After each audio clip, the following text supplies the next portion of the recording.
اللہ تعالیٰ نے اس آیہ مقدسہ کے اندر ارشاد فرمایا کہ وَإِنَّكَ لَعَلَىٰ خُلُقٍ عَظِيمٍ، اے محبوب علیہ السلام بے شک ہم نے آپ کو عظیم اخلاق عطا فرمائے۔ آپ عظیم اخلاق پر ہیں، آپ خلق عظیم کے مالک ہیں۔ انسانی زندگی کے اندر کچھ چیزوں کی اور کچھ رویوں کی بڑی زیادہ ضرورت ہوتی ہے۔ یہ جو انسان کے اخلاقی رویے ہوتے ہیں نا، یہ بھی بڑی اہم ضرورت ہوتے ہیں انسانی زندگی کو گزارنے کے لیے۔ اگر رویوں میں اخلاق نہ ہو، لہجوں میں خوبصورتی نہ ہو، تو انسان کے لیے وقت گزارنا نہایت مشکل ہو جاتا ہے۔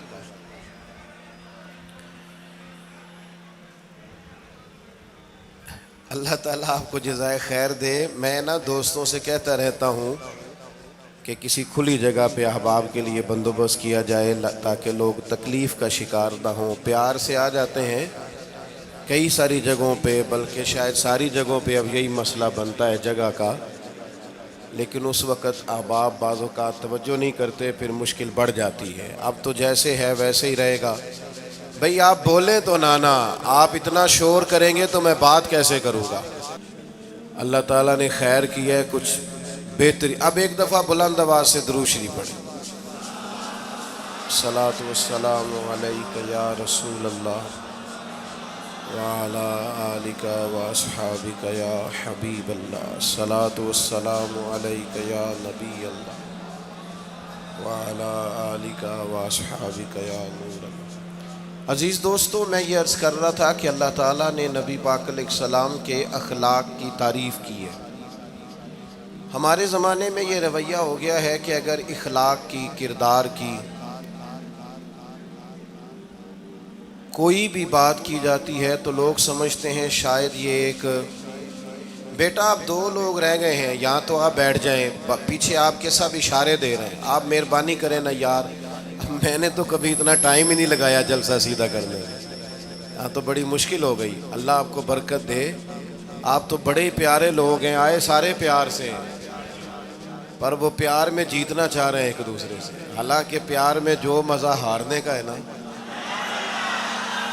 جتن جتن تے ہر کوئی کھیڈے تو ہارن کھیڈ فقیرا، جتن دا مل کوڈی پیندائی ہارن دا مل ہیرا۔ اس میں تو قربانی دینی چاہیے، ایک دوسرے پر اظہار کرنا چاہیے، کہنا چاہیے یار آپ بیٹھ جائیں میں ذرا پیچھے چلا جاتا ہوں۔ یہ تو دینی ماحول ہے، اس میں تو اظہار کی ضرورت ہے۔ بہرحال آمدام برسر مطلب، ہمارے ہاں لوگ سمجھتے ہیں کہ اخلاق کی بات کی جائے تو شاید یہ بڑا عام سا سادہ سا کوئی عنوان ہے۔ حالانکہ یاد رکھیے گا نبی پاک علیہ السلام نے فرمایا ہے میں مکارم اخلاق کی تکمیل کرنے کے لیے دنیا میں آیا۔ فرمایا میں اخلاق ہی کو تو مکمل کرنے آیا۔ اور نبی پاک علیہ السلام نے اخلاقی رویوں پر بہت زیادہ زور دیا ہے۔ حضور علیہ السلام فرماتے ہیں کہ قیامت کے دن میرے سب سے زیادہ قریب وہ شخص ہوگا جس کا اخلاق زیادہ اچھا ہوگا۔ ہمارے ہاں لوگوں نے اخلاق کا معنی بھی اپنی مرضی کا کیا ہوا ہے۔ بعض لوگوں کا خیال ہے کہ صرف میٹھا بولنا ہی اخلاق ہے، حالانکہ میٹھا بولنا بھی اخلاق ہے، لیکن صرف میٹھا ہی بولنا اخلاق نہیں۔ میٹھا تو لوگ اپنے مطلب کے لیے بھی بولتے ہیں، میٹھا تو اس لیے بھی بولتے ہیں کہ مجھے اب کام پڑ گیا، اور بعض لوگوں کی ٹریننگ ہوتی ہے اس لیے وہ میٹھا بولتے ہیں۔ آپ کسی بہت بڑے شاپنگ مال پہ چلے جائیں تو وہاں جو سیلز مین ہوتے ہیں ان کی ٹریننگ ہوتی ہے کہ انہوں نے بولنا ہی میٹھا ہے، گاہک جتنی مرضی تلخی کرے وہ تلخ نہیں ہوتے، میٹھا بولتے ہیں۔ بعض لوگوں کی ٹریننگ ہوتی ہے امیر سے میٹھا بولتے ہیں، غریب سے میٹھا، تو یہ اخلاق نہیں، یہ تو انہوں نے کچھ دیر کے اپنے آپ کو سمجھایا ہے، قائل کیا۔ یاد رکھیے گا صرف میٹھا بولنا اخلاق نہیں بلکہ سچ بولنا اخلاق ہے۔ صبر، تحمل، بردباری، وفاداری، اور بلند ترین اخلاق کا مالک وہ بندہ ہوتا ہے جو خوددار ہوتا ہے، کسی دنیا دار کے سامنے ہاتھ نہیں پھیلاتا، اللہ تعالیٰ نے جو اسے دیا ہوتا ہے اس پر راضی رہتا ہے، اس کے مزاج میں، اس کی کو ذرا کم کر دیں جی، اس کے مزاج میں لالچ نہیں ہوتا، ہرس، ہوس، طمع، مفاد پرستی، یہ چیزیں جس آدمی کے مزاج میں نہیں ہوتی وہ شخص با اخلاق ہوتا ہے، اور بندے میں مروت ہو، وفاداری ہو، خلوص ہو، للہیت ہو تو بندہ با اخلاق ہے۔ میرے دوستو، جس طرح ہم اپنا مکان محنت کر کے تعمیر کرتے ہیں، اور تھوڑا سا بھی درزی اگر کپڑے میں فرق پیدا کر دیتا ہے تو ہمارے لیے مشکل ہوتا ہے پہننا، ہم محنت کر کے تعمیر کرتے ہیں لباس کی، ہم اپنے لیے تعمیر کرتے ہیں چیزوں کو کہ بالکل ٹھیک اور پرفیکٹ چیزیں ہونی چاہیے، اسی طرح ہمیں اپنے کردار کو بھی تعمیر کرنا پڑتا ہے، اس پر ہمیں محنت کرنی پڑتی ہے، جس چیز پر بھی محنت کی جاتی ہے وہ قیمتی ہو جاتی ہے۔ جب ہم تھوڑی محنت اپنے اخلاق پر بھی کریں گے نا، اپنے رویوں پر بھی کریں گے تو اس میں بھی بہتری آ جائے گی۔ اصل مسئلہ یہ ہوا ہے امت کے ساتھ کہ ہم نے یہ سمجھنا شروع کر دیا ہے آج کے دور میں کہ شاید لوگ صرف تقریر ہی سنیں گے، شاید لوگ صرف تصویر ہی دیکھیں گے، شاید لوگ صرف ہمارا آنا جانا، دبدبا، استقبال، پروٹوکول دیکھیں گے۔ حالانکہ یاد رکھنا، سب سے زیادہ جو چیز تبلیغ کرتی ہے وہ انسان کا کردار ہوتا ہے، وہ اس کا اخلاق ہوتا ہے۔ بہت سارے بزرگ تو ایسے جو تقریریں کرتے ہی نہیں تھے، اعلیٰ حضرت بریلوی رحمۃ اللہ علیہ تو کبھی کبھار کوئی گفتگو کرتے تھے، تقریر ہوتی نہیں تھی، لیکن ان کے کردار کی خوشبو ایسی تھی جو پاس بیٹھتا تھا درد والا ہو جاتا تھا، جو قریب رہتا تھا اس میں خلوص آ جاتا تھا۔ آپ جو اٹھتے بیٹھتے چلتے پھرتے کہتے ہیں اسی سے پتہ چل جاتا ہے کردار کس طرح کا ہے۔ اس کے لیے آپ کو، اور ویسے بھی امام راضی رحمۃ اللہ علیہ سے کسی نے کہا تھا با اخلاق کون ہوتا ہے؟ فرمایا جسے نیکیاں کرنے میں تکلف نہ کرنا پڑے،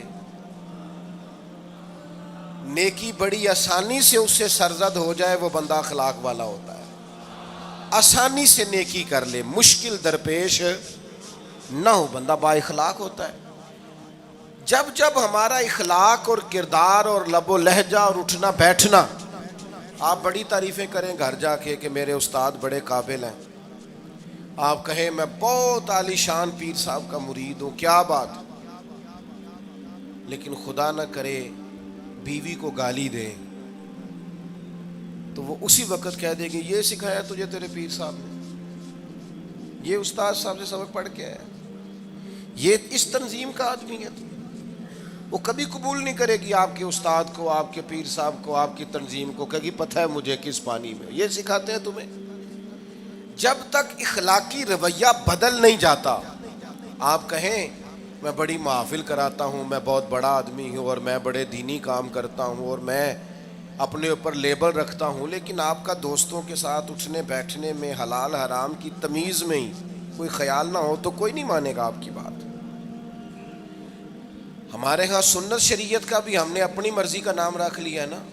میں نے الحمدللہ زندگی میں داڑھی نہیں کٹوائی، مجھے کبھی خط بھی نہیں کرانا پڑا، شروع سے رکھی ہے، اور امامہ تو اب ایسے محسوس ہوتا ہے طبیعت کا حصہ بن گیا ہے۔ یہ عظیم سنتیں ہیں رسول پاک کی۔ میری طرح کے ایسے لوگ بھی پہن لیں جو بالکل خوبصورت نہیں ہوتے تو داڑھی پگڑی سے وہ بھی کبھی کبھی اچھے لگنے لگ جاتے ہیں، لیکن صرف داڑھی اور پگڑی حضور کی سنت نہیں، یہ بھی آپ نے سچ غور کرنا ہے اس پر بھی۔ صرف دین کا لباس پہننا ہی حضور کا طریقہ نہیں، اخلاق اور کردار کو سمجھیں۔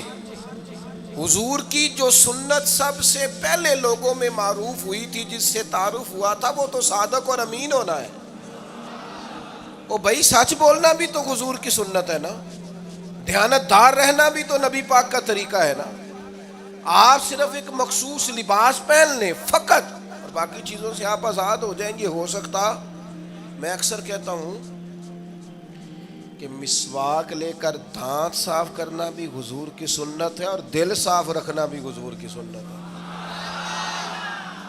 صرف مسواک والی سنت پہ غور ہے. ترمذی میں حدیث ہے, حضور علیہ السلام نے فرمایا اے انس ہے میرے بیٹے, تم سے ہو سکے تو صبح اس حال میں کرنا کہ تمہارے دل میں کسی کا بغض نہ ہو. اور حضور فرمانے لگے یہ میری سنت ہے. صبح اٹھتے ہی پہلے دل کو ٹٹولنا, اس میں کسی کے لیے عداوت نہ. اخلاقی رویوں پر توجہ دینے کی ضرورت. ہم میں سے نا بہت سارے لوگوں کی شان ہوتی ہے, پیر صاحب کی, علامہ صاحب کی, استاد ہوں, میں ٹیچر ہوں, میں پڑھا لکھا ہوں, میں مالدار ہوں, میں گھر کا بڑا ہوں. ہم خود بخود اپنی کوئی نہ کوئی شان بنا لیتے ہیں. کوئی آپ کی کسی نسبت سے عزت کرے تو اچھی بات, ہم خود بخود اپنی کوئی شان بنا لیتے ہیں, پھر ہم عزت کا مطالبہ کرتے ہیں. نتیجہ کیا نکلتا ہے؟ نتیجہ یہ نکلتا ہے جہاں ہمیں احترام کرنا چاہیے وہاں بھی ہم احترام کر نہیں پاتے. اور میرے دوستو یاد رکھو, سیدہ عائشہ صدیقہ رضی اللہ تعالیٰ عنہ فرماتی ہیں نبی پاک علیہ السلام جتنی دیر گھر رہتے تھے نا, گھر کا کوئی نہ کوئی کام ہی کرتے رہتے تھے. کوئی حرج والی بات ہے اگر آپ ہر مطلب گھر میں جا کے بیٹھ کے اتنا لمبا سفر طے کر کے آئے لیکن اندر جا کے بیٹھتے ہی کہا پانی کا گلاس لاؤ. بھئی آپ بھی تو لے سکتے ہیں, کوئی حرج والی بات ہے؟ یہ باتیں کرنے کرانے کی ہیں کہ خود سے کام کر لینا سنت ہے؟ آپ نے 2 منٹ لگائے ہیں اور آپ نے کسی پر روب ڈال کے آپ فارغ ہو گئے. اخلاقی رویوں میں سب سے زیادہ ضروری تو دوسرے کا احساس کرنا ہوتا ہے. اخلاقی رویوں میں سب سے زیادہ حاجت تو دوسرے کی تکلیف اور شدت کا احساس کرنے کی ہوتی ہے. میرے صاحب فرمایا کرتے تھے 10 منٹ کیوں انتظار کراتے ہو لوگوں کو؟ تم نے ممبر پہ کہا تھا میں 2:15 بجے جماعت کراؤں گا, 2:16 کیسے ہوئے؟ تمہیں اس کا پاس ہونا چاہیے تھا, تمہیں خیال ہونا چاہیے تھا کسی شخص کو کسی وجہ سے کوئی تکلیف, کوئی کسی اذیت کا شکار کیوں ہو, کوئی پریشان. میں اب تو الحمدللہ آپ اتنی بڑی تعداد میں آ گئے کہ جگہ آپ کے لیے مشکل ہو گئی, ورنہ شروع میں جب میں محافل کا ٹائم دیتا تھا تو میں وقت پہ چلا جاتا تھا. اگر کسی سے کہا ہے نا کہ 6 بجے آئیں گے تو 6 بجے چلے گئے. وہ کئی والی گھر والے پوچھتے سن تسی آ بھی گئے ہو, تو میں کہندا سانو تسی ویلے ہیں سمجھ لو. ہمارا مزاج نہیں ہے نا جی. بلکہ ایک تقریب میں مجھے دعوت دی گئی تو اس پہ لکھا تھا 6 بجے, تو میں وہاں پہنچا تو میزبان بھی نہیں آئے تھے. مجھے بتائیں شادی کا کارڈ سارا خاندان بیٹھ کے لکھتا ہے نا, روانگی برات 1 بجے, 1 بجے جاتی ہے برات, مشترکہ جھوٹ بولا سارے خاندان نے. یہ رونے کی بات ہے, ہنسنے کی تھوڑی ہے. مسلمان اور جھوٹ بولے, مشترکہ طور پہ کہا یہ جھوٹ ہے. محفل ہوگی بعد از نماز عشاء, تو ختم کب ہوگی یہ بھی تو بتائیں. آپ نے قوم کو تو ایک شخص کا بتایا تھا کہ فلاں صاحب خطاب کریں گے, یہ مقامی, قومی, عالمی شہرت یافتہ, یہ کہاں سے آ گئے؟ کیوں تکلیف دی گئی؟ بلکہ ہم نے تو منصوبہ بندی کی ہے کہ لوگ ہمارے جلسوں میں نہ آئیں. ستائے اتنا ہے, ایک جگہ پہ میں حاضر تھا تو 1:30 بجے مجھے مائک دے رہے تھے. اب تو میں جاتا نہیں ہوں, رات کو چھوڑ دیا ہے. 1 بجے رات کو مائک دے رہے ہیں تو نقیب بیچارہ رٹی رٹائی بات کر رہا ہے, کہتا ہے بلا تاخیر. میں نے کہا ابھی بھی بلا تاخیر ہے, کر لو تھوڑی تاخیر. خدا کے بندو ختم کرو, آدھے گھنٹے میں مسئلے کی سمجھ آ جاتی ہے, ایک پیغام دو, بات ختم ہو گئی. اتنا الجھاؤ اور اتنا بات کو کھینچنے کا معنی کیا؟ اپنے رویوں کے اندر. میں چلا گیا 6 بجے تو میزبان صاحب بھی نہیں آئے تھے, تو وہ تقریب کب شروع ہوئی؟ 9 بجے. تو میں نے ان سے کہا غور سے دیکھ لو کہیں میں تو نہیں الٹا پڑتا رہا, 9 اور میں 6 سمجھتا رہا ہوں. یہ چھوڑے ان چیزوں کو. اپنی زندگی میں آپ نظم پیدا نہیں کریں گے تو کوئی کام کیسے کریں گے؟ حضرت حکیم الامت مفتی احمد یار خان صاحب نعیمی رحمۃ اللہ علیہ, مفتی صاحب رحمۃ اللہ علیہ, جب جمعے والے دن الحمدللہ کہتے تھے نا تو پورا 1 بجا ہوتا تھا. لوگ گھڑی کو کہتے تھے تو غلط ہو سکتی ہے, پر مفتی صاحب پورے ٹائم پہ الحمدللہ کہتے ہیں. بلکہ ان کے بارے میں معروف ہے کہ وہاں ایک ذمہ دار تھا, بھینسوں کا دودھ دھوتے ہیں نا دیہاتی لوگ, تو عصر کی اذان سے 5 منٹ پہلے مفتی صاحب مسجد تشریف لے جاتے تھے. یہ اخلاق ہے, یہ آپ کا رویہ ہے, یہ آپ کا انداز ہے. عصر کی اذان سے 5 منٹ پہلے جاتے تھے, جا کے وضو بنانا پڑے تو سنت ادا کر کے بر وقت نماز میں شامل ہو جائیں. تو مفتی صاحب گزر جاتے تو وہ ذمہ دار اپنے بیٹے سے کہتا کہ اب آپ نا بچے کو چھوڑیں بھینس کے نیچے تاکہ ہم بھینسوں کا دودھ دھوئیں. تو ایک دن وہ بیٹا کہنے لگا ابا جی ابھی تو یہ سورج کھڑا ہے, عصر کا ٹائم کہاں ہوا ہے؟ تو کہنے لگا تو چھڑ دے کٹا, مفتی صاحب لانگ گئے نہیں, ٹائم ہو گیا ہے. یہ ہمارے بزرگوں نے ہمیں رویے سکھائے. آپ نظم والے ہوں, اخلاق والے ہوں, سچائی والے ہوں, دیانت داری والے ہوں, دوسروں کا خیال رکھیں, کسی کو تکلیف نہ ہو ہماری وجہ سے. پتہ ہے رسول پاک صلی اللہ علیہ وسلم کی بارگاہ میں آ کے عرض کیا گیا یا رسول اللہ یہ ہمارے امام صاحب بہت لمبی نماز پڑھاتے ہیں. صحیح حدیث میں موجود ہے, نماز ہی پڑھاتے تھے نا, قرآن ہی پڑھتے ہوں گے نا, کتنا اعزاز والا کام ہے. یا رسول اللہ یہ بہت لمبی نماز پڑھاتے ہیں. اللہ کے محبوب علیہ السلام نے بلا لیا, اور لفظ پتہ کیا ہے؟ حضور فرمانے لگے میں لوگوں کو دین کے قریب کرتا ہوں, آپ دور کرتے ہیں. فرمایا جب بھی نماز پڑھائیں معتدل پڑھائیں. اور خود حضور کا عمل کیا ہے؟ حضور فرماتے ہیں جب میں نماز میں کھڑا ہوتا ہوں تو میرا دل کرتا ہے میں لمبی نماز پڑھاؤں. ہمارا جب کسی شے کو دل کرے تو ہم چھوڑتے ہیں, میرا دل کرتا ہے میں لمبی نماز پڑھاؤں. لیکن حضور فرماتے ہیں پھر پیچھے سے کسی بچے کے رونے کی آواز آتی, میں سوچتا ہوں اس کی ماں پریشان ہوگی, میں نماز مختصر کر دیتا. اور میرے بھائیوں نماز میں بھی لوگوں کا احساس, ہماری طبیعت ہی نہیں رہی. کوئی آدمی ہارن دے رہا ہے پیچھے سے, اور سامنے گاڑی میں 2 بندے کھڑے, گاڑی مین روڈ پہ کھڑے کر کے باتیں کر رہے ہیں, اور وہ ہارن بجا رہا ہے تو کہتے ہو ٹھہر جا, آگ بجھانی ہے جا کے. ایک تو آپ نے اتنا ظلم کیا کہ آپ نے روڈ بند کیا, اور دوسرا اخلاقی رویہ یہ ہے. اور میرے بھائی یہ بھی بد اخلاقی ہے کہ آپ اپنا موٹر سائیکل مین روڈ پہ کھڑے کر کے دکان پہ چلے جائیں, لوگوں کو تکلیف میں ڈالیں گے. اسلام اس کی اجازت نہیں دیتا. رستوں کے نشان مٹانے والے کو نبی پاک نے تنبیہ فرمائی, کسی کو تکلیف ہو, اذیت ہو. اور بعض لوگ سمجھتے ہیں کہ میں نے پریشر میں رکھی ہوئی ہے دنیا, ڈرتے ہیں لوگ مجھ سے. جو ڈر کے عزت کرتا ہے وہ خوف کھاتا ہے, اور جو محبت سے تجھے سلوٹ کرتا ہے وہ تیرا احترام کرتا ہے.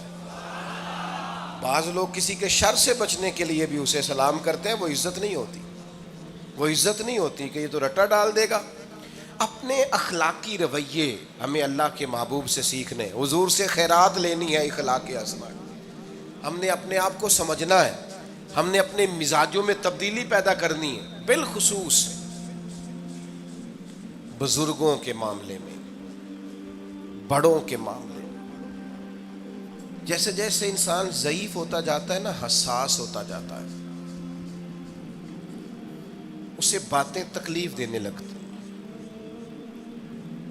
وہ ایک بوڑھی اماں ایک دفعہ مجھے کہنے لگی کہ آپ میرے بچوں سے کہہ دیں خرچہ پامیں تھوڑا دین کرن, میرے نال بولن صحیح کرن. وہ جب اپنی بیویوں کے سامنے میرے ساتھ تھوڑا والیوم اونچا کر کے بات کرتے ہیں آواز کا, تو مجھے تکلیف ہوتی ہے.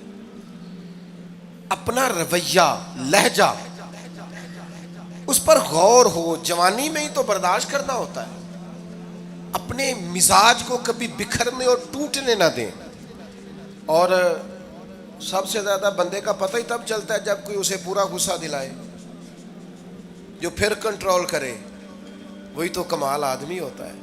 آ کے کہا گیا تھا نا نبی پاک علیہ السلام کو کہ یا رسول اللہ وہ معاذ اللہ ان لفظوں کے ساتھ تانا و تشنیع کرتے ہیں, نقل کفر نہ باشد.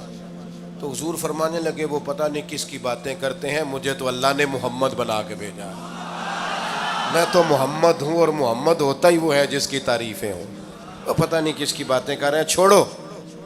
وہ پتہ نہیں اس کی بات کر رہے ہوں گے جس کا وہ معاذ اللہ نام بگاڑتے ہیں. میرے عزیز تھوڑا سا برداشت, اور آپ جملوں سے غور کریں, کسی کے لہجے سے غور کریں کہ وہ بندہ کہیں تکلیف میں تو نہیں, آزمائش میں تو نہیں. میں پہلے مختصر تقریر کرنا چاہ رہا تھا، اب آپ لوگوں نے اور مختصر کرا دیا مجھ سے، تو میں بس بات کو سمیٹنے لگا ہوں، آپ غور فرمائیں گے۔ ایک دن نبی پاک علیہ السلام نے سید عائشہ صدیقہ رضی اللہ تعالیٰ عنہ سے فرمایا، حضور فرمانے لگے عائشہ جب آپ مجھ سے خوش ہوتی ہیں تب بھی مجھے پتہ چل جاتا ہے، اور جب آپ کے دل میں کوئی بات ہوتی ہے تب بھی پتہ چل جاتا ہے۔ تو سیدہ پاک عرض کرنے لگی حضور مجھے میری ماں روئے میں اور آپ سے ناراض، تو کریم فرمانے لگے بتاؤں پھر؟ یا رسول اللہ فرمائیے۔ حضور فرمانے لگے عائشہ آپ کبھی کبھی قسم اٹھاتی ہیں؟ یا رسول اللہ اٹھاتی ہوں۔ فرمایا جب آپ خوش ہوتی ہیں تو کہتی ہیں مجھے رب محمد کی قسم، اور جب دل میں کوئی بات ہوتی ہے پھر کہتی ہو جناب ابراہیم خلیل کے رب کی قسم، پھر حضرت ابراہیم کی نسبت سے قسم اٹھاتی ہو۔ تو جناب عائشہ کہتی ہیں حضور کی بات سن کے جو میرا حال تھا میں بتا نہیں سکتی۔ یا رسول اللہ آپ اتنا خیال کرتے ہیں، یہاں تک خیال فرماتے ہیں کوئی کیا بول رہا ہے؟ کہتی میں نے فوراً عرض کی کہ یا رسول اللہ مجھے رب محمد کی قسم ہو، میری زبان سے نام ہی جاتا ہے، میرے دل میں آپ ہر وقت موجود رہتے ہیں۔ دل میں آپ احساس پیدا کریں گے، آپ تھوڑا سا غور کریں، آپ کسی کی تکلیف کے بارے میں حساس ہوں گے۔ میرے بھائی پتہ کیا ہوتا ہے، 2 منٹ کا غصہ ہوتا ہے ہمارا، اور کئی دفعہ عمر بھر کا پچھتاوا چھوڑ جاتا ہے۔ ہمیں احساس ہوتا ہے ہم سے غلطی ہو گئی، ہمیں خیال ہوتا ہے کہ یہ لفظ مجھے کہنے نہیں چاہیے تھے، پر ہم سے سرزد ہو جاتے۔ میں ذاتی طور پہ آپ سے ایک بات عرض کروں، یہ میں ابھی آیا ہوں نا تو دوست پکڑتے ہیں دوڑتے ہیں، خیر اب فرق بھی ہے پکڑنے والے میں، پہلے دعا لینے والے ہوتے تھے اب سارے فوٹو لینے والے ہوتے ہیں، یہ بھی مسئلہ ہے۔ اور بعض لوگوں کو فوٹو چاہیے ہوتی ہے، باقی جو ہوتا ہے ہو جائے، اس سے غرض نہیں ہوتی۔ میں نے بہت ساری جگہوں پہ جانا چھوڑ دیا ہے، اس کی وجہ یہ ہے کہ میری وجہ سے لوگوں کو تکلیف ہوتی ہے۔ اب میں یہاں موجود ہوں، یہاں سے مجھے آگے بڑھنا ہے، اب جہاں مجھے آگے جانا ہے وہ مجھے اس بات کی اجازت نہیں دے رہی چیز جہاں مجھے پہنچنا ہے کہ میں رکوں اور ایک ایک آدمی سے ملوں۔ جہاں ہمیں کہیں اور جانا ہوتا ہے وہ یہ تو پوچھتے ہی نہیں کہ آپ نکلے ہیں کہ نہیں نکلے، وہ تو کہتے ہیں کتنے پہنچے ہو۔ اب اتنی گنجائش نہیں ہوتی، لوگ آ رہے ہوتے ہیں۔ میں داتا صاحب رحمۃ اللہ علیہ چلا گیا حاضری دینے کے لیے، اس قدر دوڑ دھوپ ہوئی، لوگ اس طرح بھاگے، ظاہر ہے کچھ قرآن مجید پڑھ رہے ہوں گے، کچھ عبادت کر رہے ہوں گے۔ کئی دنوں تک میری طبیعت پہ بوجھ بنا رہا کہ تیری وجہ سے لوگوں کو تکلیف۔ بہت ساری جگہوں پہ نہیں جاتا، سائڈ پہ ہو جاتا۔ کیوں؟ تکلیف ہوتی ہے لوگوں کو، پریشانی ہوتی ہے۔ ہمارا یہ تو مزاج ہے نہیں الا ماشاء اللہ کہ ہم کسی معاملے میں حالات کی نزاکت کو بھی سمجھیں گے، لیکن وہ چیزیں بوجھ بن جاتی ہیں بعض اوقات، اور یہ بوجھ ہمیں لینا چاہیے۔ ایک ہے کہ ہم لذت کشید کریں کہ دیکھا لوگ کیسے بھاگ رہے ہیں، اوہ کیا بات، یہ نفس کے لیے تسکین ہے پر تھوڑی دیر کی۔ اخلاقی رویہ یہ نہیں ہے، اخلاقی رویہ یہ میں نے ان دو کام ہو جائے، لوگوں کو تکلیف ہوتی ہے، بعض بزرگ اپنا آپ سمیٹ بھی نہیں پاتے بیچارے اور اذیت میں آ جاتے ہیں۔ تو میرے عزیز کچھ تھوڑا سا ہمیں اس بات کا بڑے مجموع میں آنے جانے میں بھی خیال رکھنا چاہیے کہ یار آپ گزر جائیں ذرا پیار سے، پہلے میں ہمت ور رکھتا ہوں، میں تھوڑی دیر کے بعد آ جاؤں۔ لیکن وہ ہمارے ہاں بس میں چڑھنا ہو، کسی اجتماع سے نکلنا ہو، جانے ہمیں کیا ہو جاتا ہے۔ اور پروٹوکول والوں کو بھی چاہیے کہ تھوڑی دیر کے لیے پروٹوکول چھوڑ دیں، وہ بھی ذرا سادگی سے ہو جائیں، کچھ فرق پڑتا۔ جب تک ہم یہ احساس پیدا نہیں کرتے ہمارا اخلاق درست ہو سکتا، اپنے اندر بالخصوص اور تھوڑی دیر کا غصہ ہوگا آپ کا، پچھتاوا چھوڑ جائے گا، اس غصے کو چھوڑ ہی دیں تھوڑی دیر کے لیے، 2 منٹ کے لیے چھوڑ دیں، کوئی سخت بات ہی کرے گا نا، برداشت کریں۔ حضرت عمر بن عبدالعزیز گزر رہے تھے، رات کا وقت تھا، لکڑی کے جوتے پہنے ہوئے تھے، کھڑاؤں جن کو کہتے ہیں۔ ایک بزرگ فٹ پاتھ پہ سوئے ہوئے تھے، جناب عمر بن عبدالعزیز کا پیر آ گیا بابا جی کے پیر۔ کیا کہتے ہیں اس طرح کا معاملہ ہو تو لوگ اندھے ہو یہی کہتے ہیں نا، ٹکر ہو جائے اچانک تو کہتے ہیں اندھے ہو. اس بندے نے بھی کہا فوراً اٹھتے ہی، اندھے ہیں آپ، میرا پیر دبا دیا ہے. بڑا سخت موقع ہے. بادشاہ وقت، امیر المومنین اور امت کے صالحین کے امام حضرت عمر بن عبدالعزیز اندھے ہیں. تو یہی موقع ہے، یہاں تو آپ اینٹ کا جواب پتھر سے دے لیں، یہاں پھر آپ ذرا چپ کر جائیں اور اس کوڑے گھونٹ کو 1 منٹ کے لیے پی کے دیکھیں، پھر اس کی شفا کتنی ہے.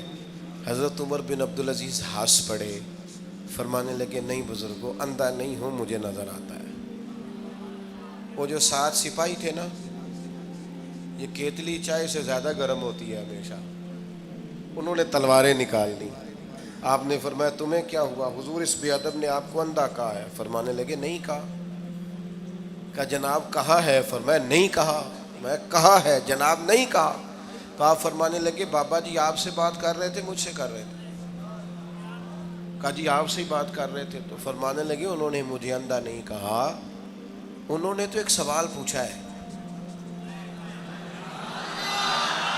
ہاں جتن جتن ہر کوئی کھیڈے تو ہارن کھیڈ فقیرا، اوے جتن دا مل کوڈی پیندا ہی ہارن دا مل ہیرا. انہوں نے کہا بابا جی نے سوال پوچھا، انہوں نے پوچھا ہے اندھے تو نہیں؟ تو میں نے جواب دے دیا نہیں مجھے نظر آتا ہے، اس میں جھگڑے والی کون سی بات ہے؟ اتنا سا ہی تو مسئلہ ہے. اگر اس کا غصہ بنا لیا جاتا اور سخت رد عمل دیا جاتا تو عمر بھر پچھتاوا رہتا. والد صاحب کے سامنے تو میرے خیال ہے کر ہی لیں گے، ایسا کر لیں گے نا. اگر وہ غصہ کریں تو کہیں گے نا ابا جی جیسے آپ کہتے ہیں ہو جائے گا، مشکل تو نہیں. اماں جی کے سامنے تو کر لیں گے نا. اے جنہ دی مووی بن رہی صرف یہ نہیں ہاں نہ کر رہے ہیں، گل پکی نہ ہو جائے، باقی بول رہے ہیں ماشاءاللہ سے. والد صاحب کا غصہ برداشت کر لیں گے انشاءاللہ، بزرگوں کا برداشت کر لیں گے. سید صاحب ہیں، عالم ہیں، کوئی بزرگ ہیں، اگر کبھی کسی وقت سمجھانے کے لیے کوئی تنبیہ کر دیں تو قبول کر لیں گے انشاءاللہ. نوجوانوں سے کہتا ہوں اگر جوانی اللہ نے عطا کیا تو پھر حوصلہ بھی ہونا چاہیے. اور آخری بات آپ سے یہ ہے، ہر نماز میں ہر موقع پر فلسطین کے لیے دعا کریں اور اپنے اندر ان کی حمایت کا جذبہ بھی پیدا کریں. امت ایک جسم کی طرح ہے، اگر آج امت ان کا احساس نہیں کرے گی تو پھر یہ امت واحدہ ہونے کا ثبوت نہیں دے گی. اللہ کی بارگاہ میں یہ دعا ہے، اللہ ان مجاہدین کی مدد فرمائے، اسلامی حکمرانوں کو غیرت ایمانی نصیب کرے، اور اللہ تعالیٰ انہیں اخلاص کے ساتھ دین کے لیے اکٹھے ہونے کی توفیق عطا فرمائے. محفل آگے چلے گی جی، جاری رہے گی نا؟ آپ لوگ تشریف رکھیں، مجھے بتا رہے ہیں کہ محفل آپ کی جاری ہے، ابھی پروگرام چلے گا نا، نعت شریف ہوگی تو پھر آپ خود ہی تو کہہ رہے ہیں چلے گی. اللہم صلی علی سیدنا و مولانا محمد معدن الجود والکرم وآلہ وبارک وسلم. اللہ ہماری حاضری قبول فرما. جن دوستوں نے یہ بندوبست کیا ہے انہیں بہترین صلہ عطا فرما. اللہ تعالیٰ امت کی خیر فرما، پاکستان پر فضل فرما، اپنی رحمتوں سے ہم سب کو مالا مال فرما، بیماروں کو شفا عطا فرما، مقروضوں کو قرض کے بوجھ سے رہائی نصیب فرما، تنگ دستوں کو وسعت عطا فرما. اللہ عالم اسلام کے حق میں رحمت والے فیصلے فرما، فلسطین کے مجبوروں کی مدد فرما، صہیونی طاقتوں کو نیست و نابود فرما. اللہ تعالیٰ دنیا ہو یا آخرت ہو ہماری پردہ پوشی فرما، ہمارے حال پہ رحم فرما، ہم سے درگزر فرما، علم نافع عمل صالح کی توفیق عطا فرما، سجدوں کا ذوق اور عبادتوں کا شوق عطا فرما، تلاوتوں کی لذت عطا فرما، اپنی رحمت اور اپنا فضل نصیب فرما. رب اغفر وارحم وانت خیر الراحمین. وصلی اللہ تعالی علی حبیبہ سیدنا و مولانا محمد.